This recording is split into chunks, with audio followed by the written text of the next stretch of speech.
Paano tayo maglilipat ng ating pera mula sa GCash papunta sa GoTime?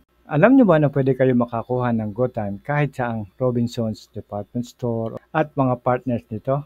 Ito ay isang digital bank kaya may interest ang inyong account. Libre ang ATM, wala pong bayad yan, at may US dollar din na time deposit para sa mga OFW.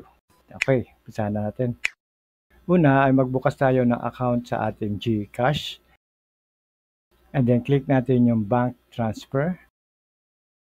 Then sa ilalim makikita nyo yung view all. Click natin yan. And then hanapin nyo yung GoTime Bank. So pwede nyo i-type sa ibabaw, search nyo, o kaya ay scroll down nyo lang.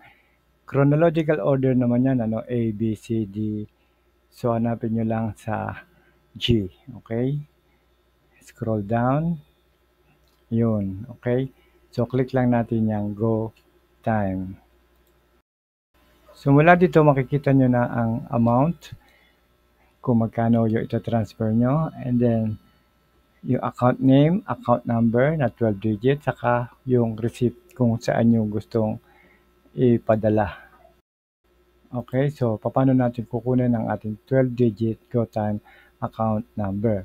So ang gagawin natin ay bubuksan natin ang ating GoTime account at i-click nyo lang yung inyong profile. Yan, nasa taas na yan, yung parang tao na yan. Okay, so i-click nyo lang yan. And then, makikita nyo na sa gitna, yung may arrow na yan, yung inyong account number.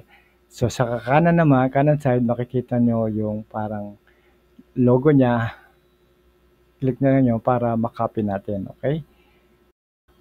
At i-enter natin ang ating GoTime 12-digit number. So click nyo lang yung 12-digit and then press and hold, lalabas yung paste. And then click nyo lang yung paste. And then sa ilalim naman yan, ay meron tayong send receipt. Optional yan, pwedeng lagyan, pwedeng hindi. So normally ako naglalagay ako ng aking Gmail para dun babagsak yung aking transaction. Okay? So enter lang natin ang amount kung magkano yung gusto natin ipadala. At yung ibang transactions merong 15 pesos na charge. Okay, mamaya.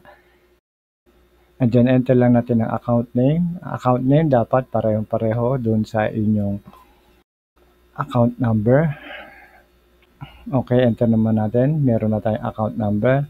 And then send receipt. Okay, enter nyo lang ang inyong Gmail or email number, email account. Click nyo lang yung paste sa ilalim and we are done. Okay, ngayon buksan naman natin ating GoTime account and check natin yung ating funds.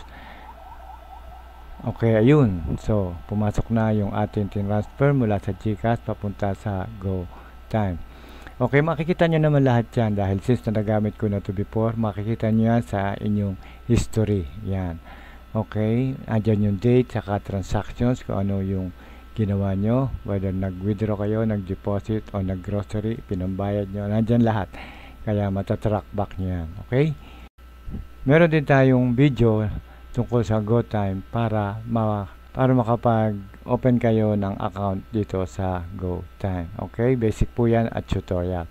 Okay? Maraming salamat po sa panonood at kung meron pa kayong mga katanungan, comment nyo lang po sa baba.